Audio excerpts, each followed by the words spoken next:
de los últimos tiempos. Señales de los últimos tiempos. En esta serie que iniciamos hoy, vamos a ver precisamente los 3 evangelios, porque Juan no se mete con la profecía. Vamos a ver Mateo 24, Lucas 21 y Marcos 13, que son los 3 evangelios donde en estos 3 pasajes el Señor Jesucristo es interceptado por sus discípulos después de estar viendo y maravillándose del templo que había levantado Herodes, y estaban con las piedras increíbles que valían con la moneda actual miles de dólares. Ante este escenario, los discípulos le hacen a Cristo 4 preguntas que vamos a ver que se encuentran en los 3 evangelios.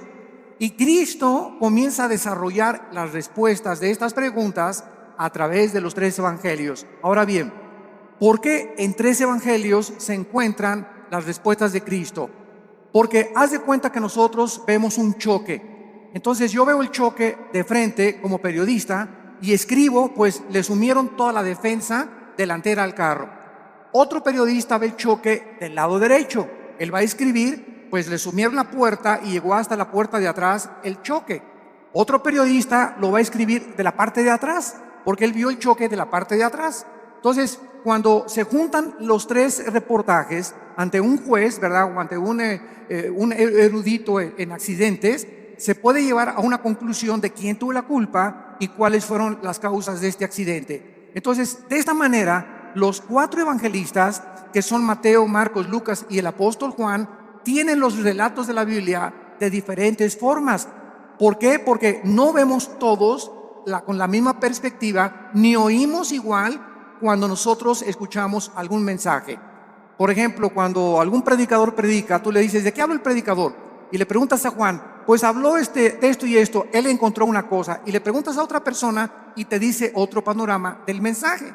¿Por qué? Porque todos oímos de diferente forma, aunque es lo mismo, pero de perspectivas diferentes. Entonces, para que podamos entender por qué en 3 evangelios podemos nosotros poner realmente el contexto del mensaje de Cristo de los últimos tiempos.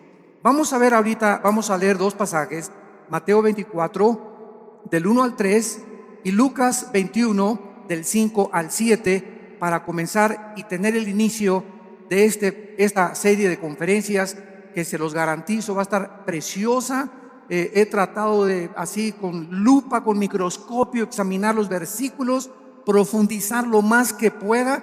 Hemos dado muchos mensajes del Apocalipsis, de los últimos tiempos, de Daniel. Tenemos la serie de Daniel ahorita en la segunda conferencia, creo que es la 15ª conferencia de todo el libro de Daniel, versículo por versículo. Pero nunca había yo compartido, en mis 37 años que tengo de compartir la palabra de Dios, nunca había compartido con tantos detalles lo que en esta serie va a estar involucrado.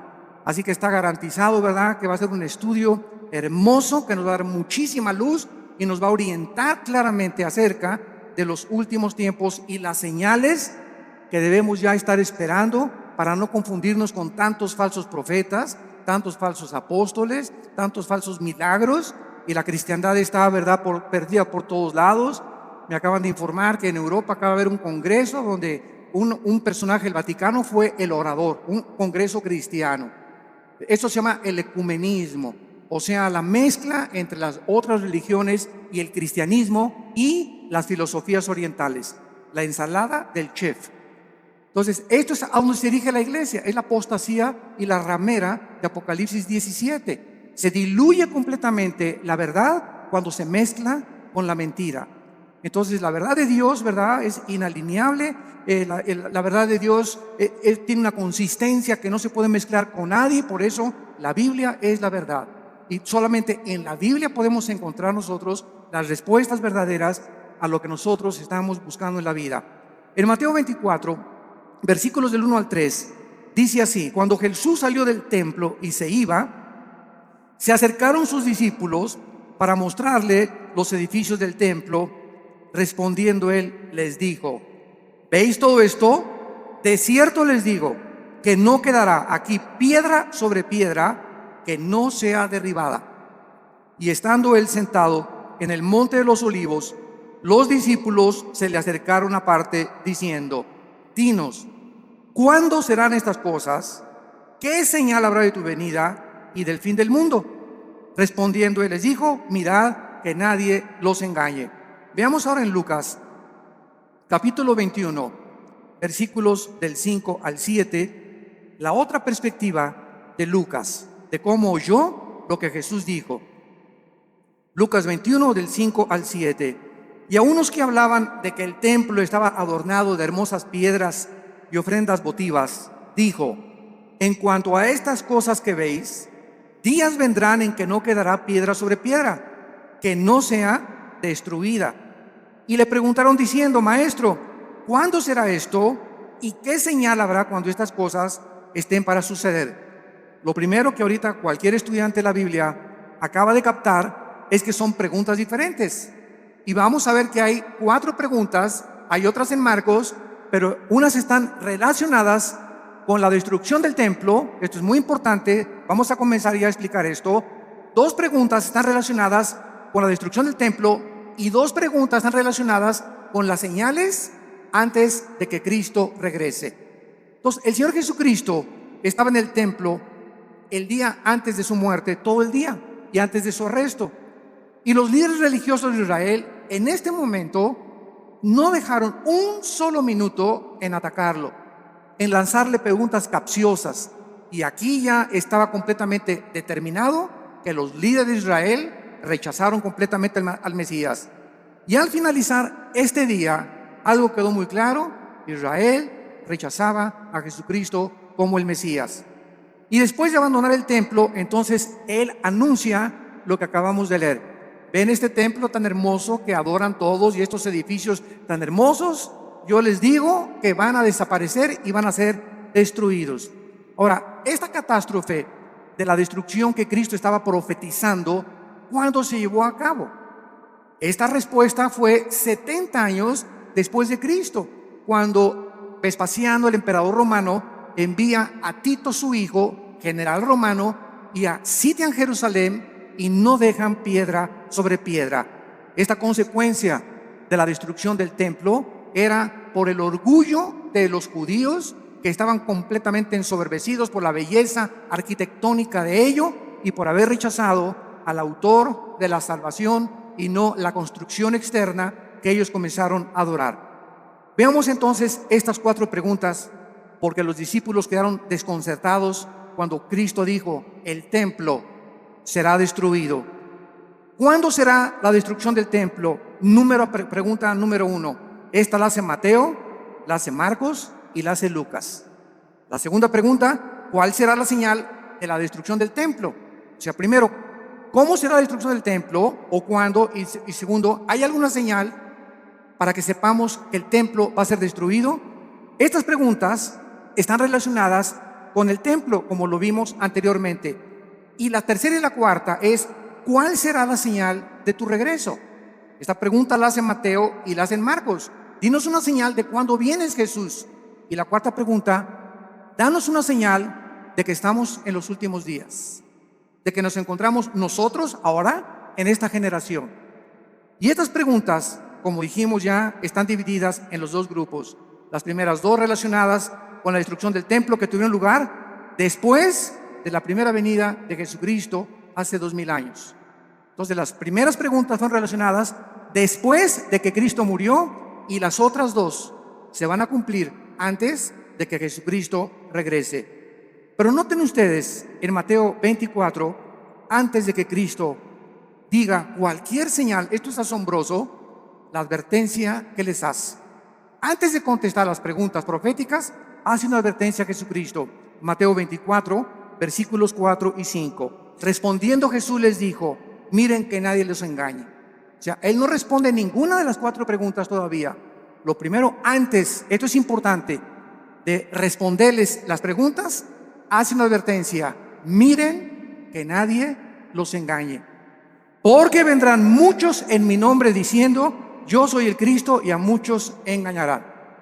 Damas y caballeros, santos de Dios, muchos hemos relacionado esta respuesta de Cristo pues con los falsos profetas que han surgido, ¿verdad? Como Jim Jones y David Koresh y el Dalai Lama y el Maharashi, que fueron falsos profetas. Sin embargo, nos hemos equivocado en ubicar solamente a los falsos mesías y a los falsos cristos dentro del ámbito religioso. Y cuando nosotros conocemos la traducción de la palabra Cristo y Mesías, descubrimos que la palabra Cristo significa el ungido y el Mesías el señalado o escogido por Dios. Entonces, cuando Cristo dice, van a venir muchos en mi nombre engañando a la gente, vemos nosotros la historia principalmente en el siglo XX. Y hagamos un repaso de cuántos hombres en el siglo XX han tratado a través de la política y de la filosofía, dejemos a un lado la religión, a través de la política y la filosofía han tratado de traer el paraíso al mundo. Han tratado de volver a restablecer un sistema de gobierno o una ideología en la que esa es realmente la solución para los problemas del mundo. Tenemos a Carlos Marx, que quiso traer el paraíso o el éxito a través de la lucha de clases, de que si la proletariado vencía a la burguesía, entonces la sociedad iba a vivir igualitariamente, equitativamente, y se iba a acabar la pobreza y se iban a solucionar los problemas, porque el problema desde la perspectiva de él era traer el paraíso, traer una nación o un sistema o una ideología, que es la ideología marxista-leninista, para solucionar los problemas del mundo. Y hasta ahorita todavía, a pesar de que la historia nos muestra que ha fracasado, ¿verdad?, se sigue buscando, porque el anhelo del hombre es recobrar el Edén. Lo que perdimos en el Edén está vivo dentro del corazón humano. Todos estamos buscando una mejor sociedad, más justicia, paz en el mundo, y tenemos 6,000 años de historia y no hemos visto ningún líder, ningún filósofo, ningún ideólogo, ningún político que haya podido decir, esta es la solución, este es el sistema perfecto, el gobierno perfecto, la filosofía perfecta. Todos han sido intentos ¿de qué cosa? De tratar de un Mesías, que es la persona, yo soy el que voy a traer realmente la solución. Y así encontramos después de Marx, ¿verdad? Estamos Marx a Lenin, tenemos a Hitler, lo mismo, ¿verdad? No vamos a crear una super raza aria y vamos nosotros a conquistar Europa. Y todos tienen esta idea de abarcar territorio, conquistar los conquistadores, Alejandro el Magno, Aníbal Carlomagno, Napoleón Bonaparte. Es la historia de hombres que han tratado de abarcar territorio y llegar a un punto donde gobiernan al mundo, o que ninguno lo ha podido lograr, para que de esta manera, ellos equivocadamente piensan que nos dan a la humanidad el paraíso que estamos buscando. Y así tenemos, ¿verdad?, a Hitler, a Adolfo Hitler, a Nietzsche, el filósofo del ateísmo, que le dijo, cuyas ideas influyeron en el nazismo, en el fascismo y en el comunismo. ¿Quién era Friedrich Nietzsche? Un alemán que murió en el siglo XIX, siglo XX, y él dijo que había un superhombre que se podía crear y que él estaba influenciado por ciertas filosofías del Medio Oriente para crear a una super raza, donde este superhombre no podía ser humilde, no podía ser manso, no podía ser misericordioso, porque estos eran debilidades, así dijo Nietzsche, del carácter humano. El nuevo hombre tenía que ser fuerte, no debería de llorar, debería ser macho camacho. Y estas ideas son las que Hitler adoptó. Y cuando Hitler leyó a Nietzsche, él quiso crear una super raza y dijo, nos impiden los judíos, los homosexuales y los negros. Y comenzó Hitler a matar a los homosexuales, a los negros y a los judíos. Solamente fueron más de 6 millones de judíos muertos en los hornos de Auschwitz y de toda Alemania. ¿Por qué? Porque quería Hitler traer, ¿qué cosa? El paraíso. Quería traer el Partido Nacional Socialista o el nazismo como respuesta a poder el mundo ser mejor. Y así tenemos también a Muammar Gaddafi, el ex líder y dictador de Libia, que derribó un avión con 250 pasajeros saliendo de Inglaterra y que tenía un ejército de 20 o 25 guardaespaldas mujeres. Y cuando estaba solo con ellas, las golpeaba, las violaba, las drogaba a todas. Gaddafi se cambiaba 3 veces de ropa al día. En la mañana se vestía de capitán de barco, al mediodía se vestía de árabe y en la noche se vestía de africano. Era un hombre con múltiples personalidades. Era un hombre, ¿verdad?, cruel, sanguinario, mató a su pueblo, persiguió a su pueblo y murió igual que Hussein, ¿verdad?, como un animal metido en un tubo. Lo sacaron y lo violaron cuando lo sacaron del tubo, y en la ambulancia le dieron un balazo en la cabeza. Que quería Gaddafi convertir a Libia. Ya no sabía él si era árabe o era africano. Y cuando los árabes lo dejaron por lo loco que estaba, dijo que me voy a hacer africano. Y después quería ser occidental. Y así vemos todos estos dictadores. José Stalin, el dictador de Rusia durante la Segunda Guerra Mundial. Después de la Segunda Guerra Mundial manda a matar a más de 15 millones de personas, incluyendo a su familia, a sus hermanas, a sus papás, a sus primos, porque tenía tal paranoia José Stalin que no podía confiar ni de su mamá. Entonces vemos todos estos hombres en su perfil psicológico trayendo el paraíso al mundo, colocándose como Mesías, y síganme a mí y yo soy el papucho de los papuchos. Y así tenemos, ¿verdad?, al Maharishi, también los filósofos orientales. El Maharishi, que cuando los Beatles, el famoso grupo inglés, en los 60s, a principios de los 70s, viajaron a la India. John Lennon viajó a la India y allá conocieron al Maharishi y las filosofías orientales. Y cuando John Lennon regresó de la India, trajo la marihuana a Inglaterra. Y entonces comenzó a publicar así como si fuera un chiste: fumamos marihuana. Y en la época de los 60s y los 70s, el 80% se calcula de los jóvenes en el mundo, en Europa y en América, le entraron a la Verde y a la Golden de Acapulco, a la marihuana. Era un mundo, ¿verdad?, donde la marihuana era lo más normal en esa época de los 60s o de los 70s. Entonces, ¿por qué? Porque el Maharishi dijo: al llegar a Los Ángeles, Dios está llegando a Los Ángeles. Y él fue el que le dijo a John Lennon, porque John Lennon, una semana antes de que lo asesinaran en su edificio en Nueva York, John Lennon dijo a los periodistas una semana antes: yo soy más famoso y más grande Mesías que Jesucristo. Y a la semana lo asesina un loco, ¿verdad?, que venía de Hawái, que dijo que oyó unas voces que no entendía por qué. Él nunca había matado a nadie, que le decían las voces: mata a John Lennon. Y fue y lo mató. Vemos nosotros la obra de Satanás, ¿verdad?, y cómo Dios se hizo un lado ante un hombre que lo estaba retando y estaba diciendo que era mayor que su hijo Jesucristo. Y así tenemos a Jim Jones, que se llevó a 900 personas a la Guyana, 1978, junto a Venezuela, en la Guyana. 995 personas les da a beber veneno con Kool-Aid, porque les decía que iba a venir la Tercera Guerra Mundial y que era mucho mejor morirse que poder que seguir viviendo. Y todos se bebieron el veneno. Llegaron y encontraron a todos boca abajo, ¿verdad? 995 personas que este hombre las engañó y les dijo que él era Dios, que él era un Mesías. Cuando llegaron a la Guyana, les dijo a los esposos: sus esposas son mías. ¿Quién, te preguntas, en sus 5 sentidos puede entregarle su esposa a un loco? O para que se le entregues tienes que estar igual de loco o más loco que la persona que te la pide. Entonces vemos que esto es posible en la naturaleza humana, que se llega a un grado donde se pierde completamente la coherencia, la racionalidad, la inteligencia, la lógica. Y así encontramos cantidad de líderes que tienen un harén de 4 o 5 muchachas, y las muchachas están convencidas que él es el Mesías, como Charles Manson, el que mató a Sharon Tate, la esposa de Roman Polanski, en Los Ángeles, California.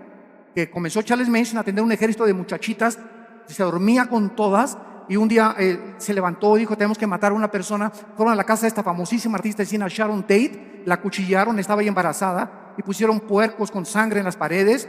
Claro que está ahorita en la cárcel, ¿verdad? Se tatuó aquí la suástica de Hitler, la tiene tatuada Charles Manson, y ¿verdad?, pues está completamente loco. Lo mismo, él quería establecer el paraíso con ese grupo de personas. Jim Jones quería establecer el paraíso allá en la Guyana, y todos estos hombres han tratado de decir: nosotros tenemos la solución. Y solo hay un hombre que dijo: yo soy el camino, la verdad y la vida. Un solo hombre ha atrevido a decirse: yo soy el camino, y lo ha demostrado con su vida, con su muerte y con su resurrección. Miren que nadie los engañe, porque vendrán cantidad de personajes políticos, en el ambiente artístico, en el ambiente filosófico, en el ambiente religioso, ideológico, que van a traer disque soluciones y nuevas ideas para convencerlos que debemos de seguirlos a ellos, y a muchos engañarán. Y así podemos seguir con esta lista interminable de personas que Cristo, antes de contestar, nos advierte: Cuidado cuando alguien diga, yo traigo la solución al mundo. O este sistema de gobierno es el adecuado. O esta forma es la adecuada. O el Maharaji, o el Dalai Lama, o el Jim Jones, o el Nietzsche, o filósofos, o Platón, o Sócrates. Cuidado con filosofías, dice Colosenses 2:8, que tienen su origen en los seres humanos. Todos nosotros somos seres humanos nacidos de papá y de mamá. Y todos nosotros no venimos del cielo como vino Jesucristo. Él es el único que el Padre envió al mundo. Él venía del Padre, regresó al Padre, y el Padre lo envió para mostrarnos que Él era el camino, la verdad y la vida. Y dichosos aquellos que han podido venir a la cruz y encontrar en el Hijo de Dios la respuesta a su problema, no solamente existencial, sino a su problema también de pecado y de la vida eterna. Yo recuerdo que todos estos personajes que les acabo de mencionar los estudié antes de ser cristiano. Yo era un apasionado de la lectura. Me acuerdo de los 10, 11 años de edad. Dios lo pone en uno, ¿verdad? No me jacto de esto, pero siempre me gustó muchísimo leer desde la primaria. Y me encontraba, la directora me hablaba, ¿qué estás leyendo? Le decía, estoy leyendo las obras de Shakespeare, estoy leyendo Hamlet, estoy leyendo esto, Los tesoros de la juventud. Siempre me gustó mucho leer, y a los 12 o 13 años me apasionó todo lo que era la ideología y el marxismo y el leninismo y todas las filosofías orientales y los líderes religiosos y Mahoma y Buda, etcétera, etcétera. Y después de leer todo eso que leí, ¿verdad?, me encontraba a los 24, 25 años de edad completamente confundido, en un problema existencial tremendo. Me traté de quitar la vida más de 2 veces, ya no quería seguir viviendo, no encontraba la respuesta. Me di cuenta que este sistema era una hipocresía, que esto era una hipocresía, que las religiones eran una hipocresía, hasta que encontré a mi hermano Alejandro, que me dijo, Armando, quiero presentarte a un hombre. Le dije, ¿quién? Los he estudiado a todos. Y mi hijo se llama Jesús de Nazaret. Le dije, mira, de religión, inmediatamente lo ligué con la religión. No me hables de religión, le dije a mi hermano. Y mi hermano me contestó, Alejandro, que es pastor también, me dijo, no te vengo a presentar ninguna religión, te vengo a presentar un hombre, el único en la historia que ha dicho que es la resurrección de la vida, y el único que puede entrar a tu vida porque está resucitado y su tumba está vacía, y puede cambiar tu manera de vivir y darte una nueva orientación, un nuevo enfoque, una nueva perspectiva, verdaderamente para que descubras el propósito y la razón de tu vida. Y pues comencé a estudiar la Biblia. Y me acuerdo un día, ¿verdad? En 1974, caí de rodillas a las 5:30 de la mañana y le hablé a mi hermano Alejandro, y ven por mí, llévame con ese misionero que te habló de Cristo. Ya no puedo. Y me acuerdo que en 1974, a las 5:30 de la mañana, estaba en la oficina de este misionero bautista norteamericano, caí de rodillas. Él mostraba la Biblia, la paga del pecado y la muerte, la vida eterna es de Jesucristo. Y cuando me comenzó a enseñar así la Biblia, sentí, ¿verdad?, como que saltaban las páginas, y al ver así la Biblia, como que las letras se salían, y sentí algo que nunca había sentido, y sentí una convicción de pecado, de lo sucio que estaba y de lo endemoniado que al grado de haber sido Pinocho junto con los que yo traía, que caí de rodillas llorando, y le dije, Señor, perdóname. Si tú eres el Cristo y eres la razón por la cual yo nací, y realmente tú tienes la respuesta a mi problema existencial, te prometo que te sigo con todo mi corazón. Y en ese momento yo había llegado al final de mi búsqueda. Ya no tenía a nadie a quien buscar. Lo que realmente, el vacío que tenía yo, el vacío que han tenido todos esos líderes, el vacío que existe en la gente, es el vacío que solo Jesucristo puede llenar en tu vida y en tu vida y en tu vida. No hay nadie más, ni sigas buscando más, porque vas a seguir una búsqueda completamente vacía y completamente que no te va a satisfacer jamás. Cuando tú llegues a Jesucristo, has llegado al hombre que realmente tiene las respuestas a tu problema, de dónde venimos, quiénes somos y a dónde nos dirigimos. Y es maravilloso, ¿verdad?, cuando estudiamos a Jesucristo, que venimos a estudiar una persona que nos da respuestas que trascienden completamente la lógica y la inteligencia humana. Y precisamente como Él dijo, mis pensamientos no son vuestros pensamientos, ni mis caminos son vuestros caminos. Al venir a la Biblia nos estrellamos, chocamos con la mente de Dios, porque no es nuestra mente. Y por eso el hombre natural, como dice 1 Corintios 2, no entiende las cosas de la Biblia. Y llegan por acá y, ¿por qué tanta sangre? ¿Y por qué Dios mandó matar a los cananitas? Y aquí hay una contradicción, y aquí hay esto. ¿Por qué? Porque en su mente, en su actitud, no están buscando la verdad. Están tratando de encontrar errores que existen en su limitación intelectual. Entonces, el problema no es el problema de Dios, el problema es el problema de nosotros, que somos como caracoles, como garbanzos, como renacuajos comparados con la inmensidad de la mente de Dios. Y que si vamos a comenzar a caminar con Dios, tenemos que caminar de rodillas detrás de Él, de rodillas. No se puede, dicen que la puerta del cielo es una puerta chaparrita, porque solamente entran los que se arrodillan. Pero si quieres entrar parado, te vas a estrellar, porque es la soberbia intelectual del ser humano la que le impide poder encontrar la verdad. Y fue la razón por la cual los líderes de Israel rechazaron a Jesucristo. Este viene a cambiar nuestra religión, este viene a amenazarnos, es una amenaza, tenemos que eliminarlo, porque si no, no podemos nosotros seguir estableciendo el paraíso a través de las religiones.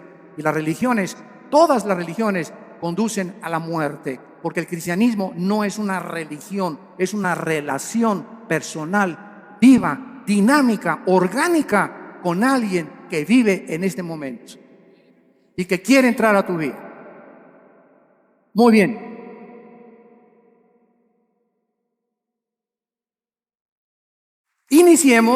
Iniciemos ahora las respuestas a las preguntas 1 y 2, que recordamos están relacionadas con la destrucción del templo.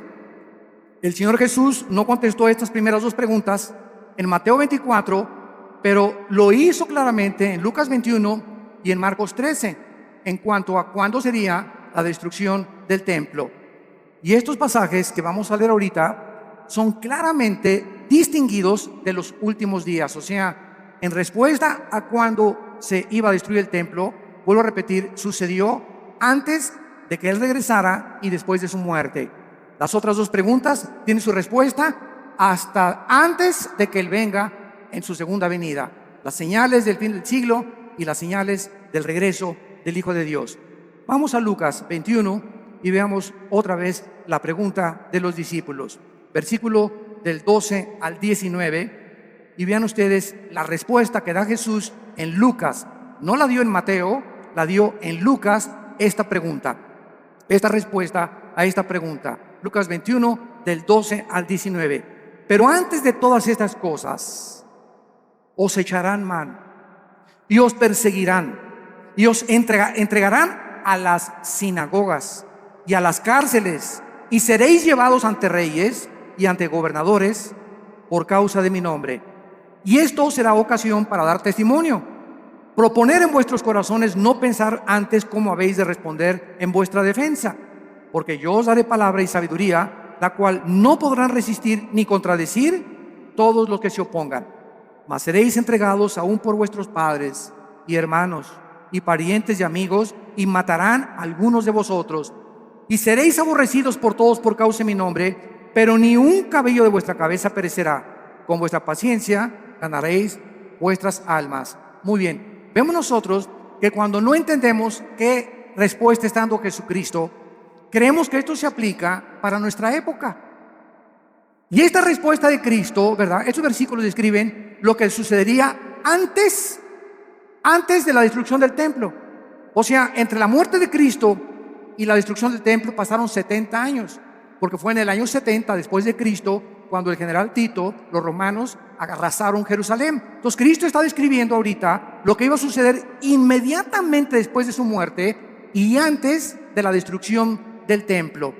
Y les advierte claramente, escuchen esto, abran los oídos, esto es a los judíos, porque fue en Jerusalén y en Samaria donde el evangelio comenzó a propagarse. Les advierte de la gran persecución que vendría contra ellos. Nota en el versículo 12 de Lucas 21 la palabra sinagogas. Aquí, por esta razón, esta palabra es una clave para descubrir que está hablándoles a los judíos, porque está diciéndoles, los entregarán sus propios hermanos. Los mismos judíos, vamos a verlo más tarde en el libro de los Hechos, fueron los judíos los que comenzaron a perseguir a los seguidores de Jesucristo.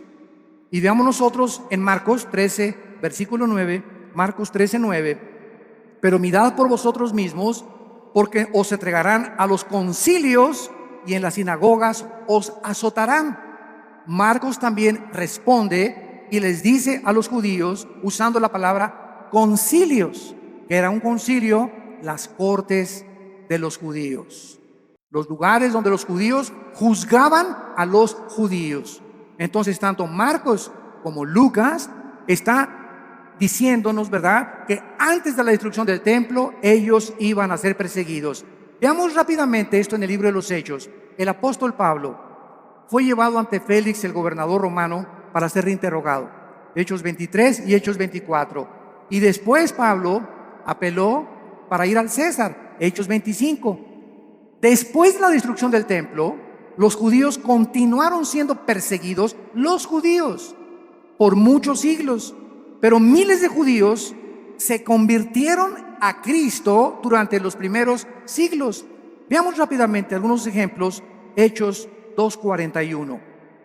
Así que los que recibieron su palabra, está hablando de los judíos, fueron bautizados y se añadieron aquel día como 3,000 judíos convertidos inmediatamente después de la resurrección.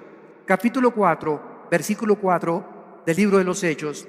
Pero muchos de los que habían oído la palabra creyeron, y el número de los varones era como 5,000. De 3,000 se agregaron 2,000 más conversiones de los judíos.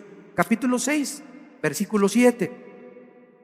Y crecía la palabra del Señor, y el número de los discípulos se multiplicaba grandemente en Jerusalén, y los sacerdotes, muchos también de ellos, obedecían a la fe. Capítulo 21, versículo 21 del mismo libro de los Hechos. Y dice así: cuando ellos lo oyeron, glorificaron a Dios y le dijeron: ya ves, hermano, cuántos millares de judíos hay que han creído, y todos son celosos por la ley. Pero al mismo tiempo que miles de judíos se convirtieron, fueron también los mismos judíos los que comenzaron a perseguirles a ellos. Y amados santos de Dios, sucede lo mismo dentro del cristianismo. Los ataques más grandes que tenemos en la iglesia cristiana son de muchos que se dicen nuestros hermanos en la fe. Qué triste, ¿verdad? Yo ya llega un momento, ¿verdad?, que ya ni me meto a ver todas las cosas que sacan en internet, que un hermano atacó a otro y que este cantante le dijeron esto y que por aquí, por allá, y dando un espectáculo al mundo horrible, ¿verdad? Porque esto no debe de ser. La ropa sucia se lava en casa, y la regla es entre nosotros: ¿tienes algo contra ese cantante? ¿Tienes algo contra ese pastor? No lo ventanees. ¿Por qué? Porque damos mal testimonio al mundo. Ve con ese hermano o mándale un correo a ese hermano y dile: yo no estoy de acuerdo con esto y con esto por usted. Dígame si a lo mejor yo estoy equivocado. Porque muchas veces nos erigimos como jueces y como dueños absolutos de la verdad. No, y lo que tú declaraste, ¿verdad? Dice: ok, pues demuéstramelo con la Biblia.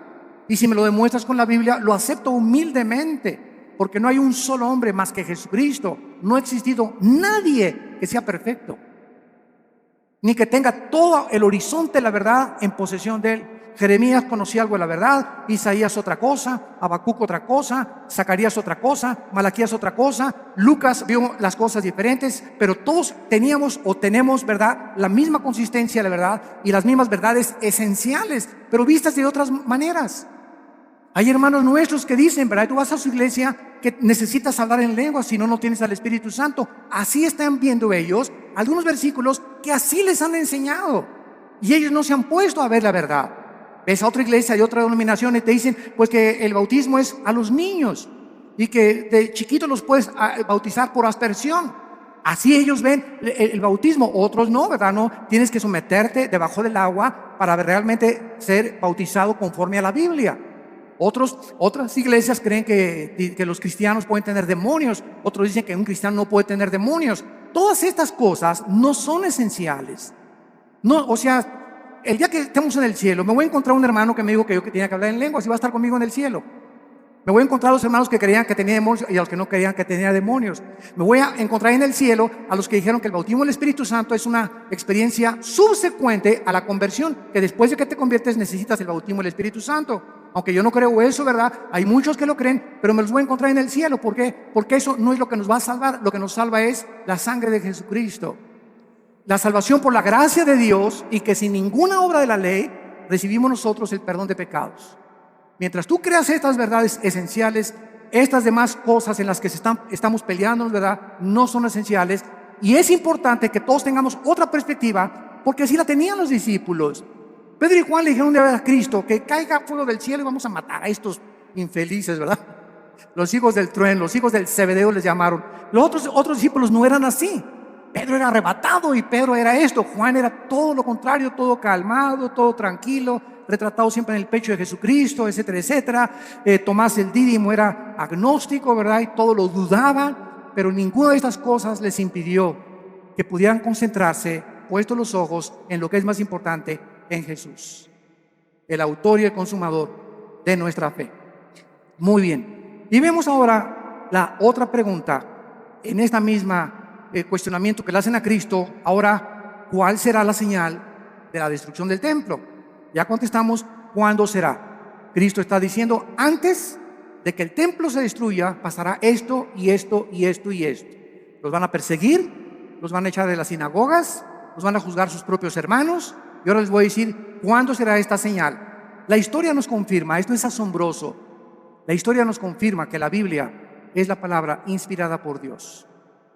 Las profecías lo confirman, la genética lo confirma, la geografía lo confirma, la arqueología lo confirma, la antropología, la física, la química, la literatura y cualquier rama o cualquier disciplina que tú puedas estudiar confirma la veracidad y autenticidad de la inspiración del libro que tenemos estudiando en esta mañana. El levantamiento de los judíos contra los romanos ocurrió en el año 66 después de Cristo. Apúntalo. Ahí comenzó cuando los judíos comenzaron a tratar otra vez de liberarse del yugo de Roma, con la dramática derrota final en la famosa montaña del Masada. No sé cuántos de ustedes han ido a Jerusalén. Los que nos han acompañado en los viajes a Jerusalén, nunca dejamos a un lado Masada. Masada es una como montaña inmensa y nos suben por funicular. Nos suben por funicular y hasta allá arriba de Masada están los baños donde se bañaba Herodes, que tenía vapores y todo. Es como un cráter hasta arriba de la montaña. Y ahí los últimos judíos que fueron alcanzados por los romanos como no podían subir y hacer la guerra, los sitiaron. Creo que fueron 4 o 6 meses, según el escritor romano Flavio Josefo y Plinio, que fueron escritores del primer siglo de la época cristiana. Y entonces los romanos los sitiaron y los dejaron morirse de hambre. O sea, pues ya se les acabó la comida, ¿verdad? Y se esperaron hasta que ya no tuviera nada. Entonces los judíos, para que los romanos no subieran y violaran a sus esposas y mataran a sus hijos, se suicidaron. Se cortaron todos, ¿verdad?, con la espada y encontraron a más de 900 judíos ahí muertos. Fueron los últimos judíos que resistieron al imperio romano. El emperador Nerón se suicida en el año 68 después de Cristo y Vespasiano, que era su principal general, ocupa el imperio de Roma. Vespasiano manda a Tito a que rodee Jerusalén y que acaben completamente con todos. Y no hubo ningún cristiano, escuchen esto, ningún cristiano mesiánico. O sea, de aquel tiempo, como ya vimos, había casi más de 5,000 convertidos. Ninguno de estos fue muerto en el sitio contra Jerusalén porque creyeron en las palabras de Jesucristo. Les salvaron de la masacre haber obedecido a Jesucristo. Ahora veamos también nosotros, ¿verdad?, que el término en Lucas 21:24, vayamos a Lucas 21:24. Hay una profecía que hasta este momento se está cumpliendo. Y el escritor romano Flavio Josefo, como citamos anteriormente, escribió que casi 100,000 judíos fueron tomados como esclavos y vendidos en varios lugares dentro del imperio romano. Son los que, cuando sitió Jerusalén Tito, sobrevivieron y fueron casi 100,000 judíos. Y entonces vino lo que se llama la diáspora, ¿verdad? Los mandaron a todas partes del mundo en los 5 continentes. Y vean la profecía de Cristo, Lucas 21:24. Y caerán a filo de espada. ¿Cuándo se cumplió? En el año 70 después de Cristo. Y serán llevados cautivos a todas las naciones. Se cumplió después del año 70 hasta 1948, que se independizó Israel. Y andas ahí buscando a Nostradamus. ¿Qué dice Nostradamus? Jesús, María y José y el burrito que los acompaña. Cada cosa que Jesucristo profetizó, la historia lo confirma. Y escuchen esto, y Jerusalén, esto es asombroso, será hollada, o sea, pisoteada por los gentiles hasta que los tiempos de los gentiles se cumplan. El tiempo de los gentiles, esto es muy importante para los estudiantes de la Biblia. El tiempo de los gentiles designa un periodo en el cual los imperios no judíos, los imperios mundiales, tendrían el poder o el control de la nación de Israel, y comenzó el tiempo de los gentiles en el año 586 a.C., cuando el rey Nabucodonosor invade Jerusalén y se lleva al exilio a miles de judíos. Desde el año 586 hasta 1948, para ser exactos, el 14 de mayo, la nación de Israel, después de casi 2000 años de haber sido dispersada por todos los continentes para que se cumplieran las palabras de Jesucristo, ante los ojos expectantes del mundo, se reúne Israel y el 14 de mayo se declara la libre nación soberana independiente de Israel. Ninguna otra nación, en el estudio de la sociología, en el estudio de la historia, en el estudio de la antropología del ser humano, en ninguna otra nación, ni tribu, ni lengua en la historia del mundo sucedió lo que sucedió con la nación de Israel. Ahora entendemos nosotros, los estudiantes de la Biblia, cuando nos preguntan, ¿y por qué Israel? Y ahí viene la envidia. ¿Y por qué este trae este carro? ¿Y por qué este trae esta casa? ¿Y por qué? Y la envidia nos corroe, y la envidia siempre está, ¿por qué no tengo yo lo que esa persona tiene? Y sabemos la respuesta. Simplemente porque Dios escogió a Israel para que los ojos del mundo se concentraran en esta nación y pudiéramos ver nosotros, esta generación que ahorita está escuchando estas palabras, que somos la generación le llaman en inglés los baby boomers, los que nacieron del 45 más o menos a nuestros años, o los del 70 o 70, 80, o naciste en los 90, 60, 70, pero tú eres testigo de que en el 48 Israel regresó conforme a profecías de hace 2500 años y las palabras de Cristo hace 2000 años. Entonces, esta es la razón por la cual Dios escogió a Israel, no porque sea más inteligente, ni simplemente para que se concentraran las profecías de los últimos tiempos, y nosotros, los estudiantes de la Biblia, los que estamos buscando qué tiempo estamos viviendo y en qué generación nos encontramos y cómo debemos de vivir en estos tiempos, ver que Israel es el termómetro de Dios. Israel es el termómetro de Dios. Y todo lo que sucede en Israel físicamente sucede en el mundo espiritual. Y así como Israel está siendo ahorita amenazada, nunca en la historia, desde hace 2000 años, la iglesia se había visto tan amenazada como en el siglo XXI. Nueva legislación de los matrimonios gays. La nueva legislación, escuchen, están las Naciones Unidas por declarar que Jerusalén no pertenece a los judíos. La van a declarar. Hace una semana lo dictaminaron la ciudad internacional. Les van a quitar a los judíos Jerusalén. El Papa acaba de reconocer, Francisco acaba de reconocer a Mahmoud Abbas, el líder del grupo terrorista más grande en el Medio Oriente después de ISIS, que es el ángel de la paz, y que merecen tener un Estado palestino. Entonces, están pasando cosas en el mundo que dicen, no es posible que esto suceda. Y por si fuera poco, en México se nos escapa el Chapo Guzmán. Y todavía para rematarle, ¿verdad? Corren al pobre del Piojo Pérez, Herrera, digo. Están pasando tantas cosas, ¿verdad? Tanto en el ambiente deportivo, cuando el ambiente dices, no es posible, no es posible, no es posible, esto es posible. Y cosas así, ¿verdad? Yo recuerdo en 1960, 70, cuando declararon a Yasser Arafat el Premio Nobel de la Paz.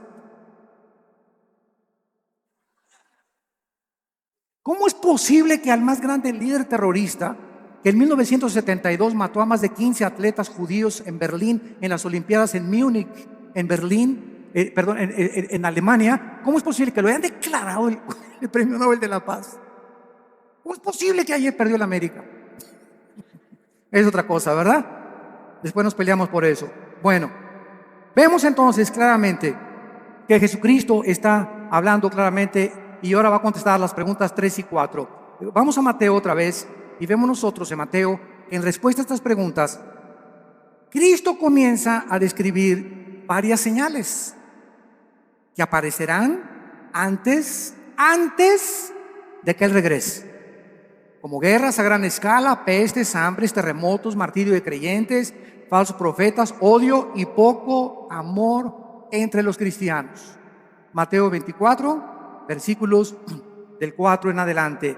Respondió Cristo: mirad que nadie los engañe. Ya vimos esta advertencia detenidamente, porque vendrán muchos en mi nombre diciendo yo soy el Cristo. Oirán de guerras y rumores de guerras. Aquí nos detenemos rápido. Todo esto lo vamos a examinar con muchísimo detalle. Y vamos a ver cuántas guerras ha habido. Porque guerra siempre ha habido. Muy bien, estoy de acuerdo contigo. Pero nunca hasta el siglo XX se formó la primera guerra mundial. 1914-1917. No fue hasta el siglo XX. Y años después, en 1939 al 45, la Segunda Guerra involucra a las naciones del mundo.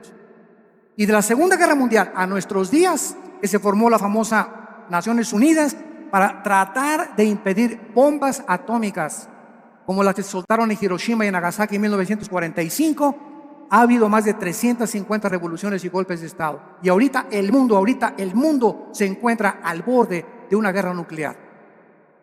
Con nuestra tecnología y nuestros estudios científicos y el ateísmo y toda la soberbia del hombre, nos encontramos al borde de nuestra propia autodestrucción. Y si no lee el periódico de ahorita, el Reforma, el de mañana, que ya comenzó la Guerra Fría. Rusia está mandando aviones bombarderos rodear Canadá y Estados Unidos. Estados Unidos mandó hace 2 semanas 235 tanques a Ucrania y a Crimea. Están mandando ahorita F-16 y F-22 también a Europa, porque creen que realmente Putin va a tratar de apoderarse de Estonia, de Eslovenia, de Lituania, para poder conquistar todo el sur de Europa y comenzar a expandir su poderío. Y como Putin apoya a Irán, y detrás de ellos está la China, y son los 3 principales miembros del Consejo de Seguridad de las Naciones Unidas, el mundo se encuentra ahorita bajo estas 3 naciones. Estados Unidos es un cero a la izquierda ya completamente. Europa no puede intervenir porque el gas de Rusia, que provee el 65% a Europa, dependen del gas, dependen del petróleo del Medio Oriente. Y en el Medio Oriente, Irán, Rusia y China se encuentra ahorita la amenaza contra el mundo occidental, Europa y las Américas. Hay un vacío de liderazgo en el mundo. Una vez que Estados Unidos ha caído, ya no va a haber ninguna nación que defienda a otra. Queda la OTAN, la Organización de Países del Atlántico del Norte, para defender a algunas naciones. Las que no están en la OTAN no tienen con qué defenderse. Y está el mundo ahorita hirviendo ante la naturaleza humana, contestando la pregunta en Santiago 4, 1 y 2. ¿De dónde vienen las guerras? Dice Santiago 4, versículo 1 y 2, de las pasiones dentro de nosotros que combaten. ¿De dónde viene tu envidia por tu vecino? ¿De dónde viene tu envidia por los ricos? ¿De dónde viene la envidia o el desprecio de los ricos hacia los pobres? ¿De dónde viene el racismo? ¿De dónde vienen todas esas pasiones dentro de nosotros, que son la soberbia, la ambición? Todas esas cosas que son negativas al alma y que te enferman en la mente, porque estás viendo distorsionadamente la perspectiva humana. ¿De dónde viene? La Biblia nos da la respuesta: del pecado. De esa fuerza maléfica que está dentro de nosotros y que tiene que ser dominada únicamente por el Espíritu Santo. Y mientras tanto puedes ir a Alcohólicos Anónimos, Neuróticos Anónimos, Marihuanos Anónimos, al psicólogo, al psiquiatra. Puedes hacer todas las panaceas que estés buscando para poder encontrar que le quiten la locura a mi hijo, que cambien la marihuana a mi hija, que mi hija no sea prostituta. Podemos ir a buscar miles de cosas. No hay nada en el mundo más que la sangre de Cristo que cambie el corazón humano. Todo lo demás son panaceas y esfuerzos inútiles de poder transformar al ser humano en un ser altruista, amable, considerado, perdonador, sin envidia, sin ambiciones, sin avaricia. Solo Cristo puede hacer este milagro en el corazón de los seres humanos. Dejamos hasta acá nuestro estudio y te damos las gracias, Señor, por tu palabra. Te damos las gracias, Señor, por haber delineado con siglos de anticipación el panorama profético internacional delante de nuestros ojos, para que hagamos y pongamos atención a la palabra profética más segura, a la cual haríamos bien en estar atentos, como a una antorcha que alumbra, en lugar oscuro hasta que el lucero de la mañana salga en nuestros corazones. Gracias, Padre, porque eres bueno con nosotros, porque nos has prometido librarnos de las catástrofes, las hecatombes, los tsunamis, los terremotos que vienen contra el mundo de manera vertiginosa y con una prontitud que no nos imaginamos, porque todo sucederá cuando digan paz y seguridad. Cuando el mundo crea que el mundo ha solucionado sus problemas, vendrá destrucción repentina por la soberbia humana de creer que podemos vivir separados de tu Hijo Jesucristo. Te damos gracias, Jesús, por haber abierto tus manos en esa cruz, en haber dado tu sangre preciosa en nuestro lugar, por haber pagado una cuenta que nosotros no podíamos nunca pagar con nuestras buenas obras. Y siendo aún pecadores, en el estado en que nos encontrábamos, tuviste misericordia de nosotros, abriste tus manos, coronaron tu cabeza de espinas, tus manos y tus pies con clavos, y desde esa cruz nos has perdonado por tu gracia y tu misericordia. A los que hemos creído que tú eres el Cristo, el Hijo del Dios viviente. Hemos guardado tu palabra y hemos creído que veniste del Padre, que regresaste al Padre y que vienes pronto por nosotros, para que donde tú estés ahora, nosotros estaremos en un tiempo no muy lejano, porque así lo dijiste, y no hay una sola palabra que tú hayas prometido que no tenga su cumplimiento, porque tú eres Dios. En esta mañana, muchos de ustedes que nos escuchan a través de las redes sociales y los que estamos aquí presentes, si tú no tienes a Cristo en tu vida, si no tienes una relación con Él, en esta mañana, invítalo a tu corazón. Hoy es un día importante para tu vida, es el día de tu decisión. Tú no sabes si mañana vas a estar endurecido, o si hoy en la noche ni siquiera llegues a tu casa o amanezcas. Ninguno de nosotros sabemos cuál será el día de mañana. Y por esta inestabilidad e incertidumbre del futuro, la Biblia dice, cuando oigas su voz, no te endurezcas. Ven a Cristo en este momento y dile estas palabras con todo tu corazón. Señor, te pido perdón por mis pecados. Creo que soy un pecador delante de tus ojos y que no puedo hacer nada por cambiar, ni por transformar mi vida interior. Ahora que he escuchado tu palabra, creo que en esa cruz, tu santo Hijo Jesucristo, en mi lugar, dio su vida por mí. Señor Jesús, te doy gracias por esa sangre preciosa que en este momento me limpia de todo mi pasado y de todas las cosas malas que había hecho. En este momento, tú me declaras justa delante de tus ojos, sin que yo lo sea, simplemente porque tú lo pagaste en mi lugar.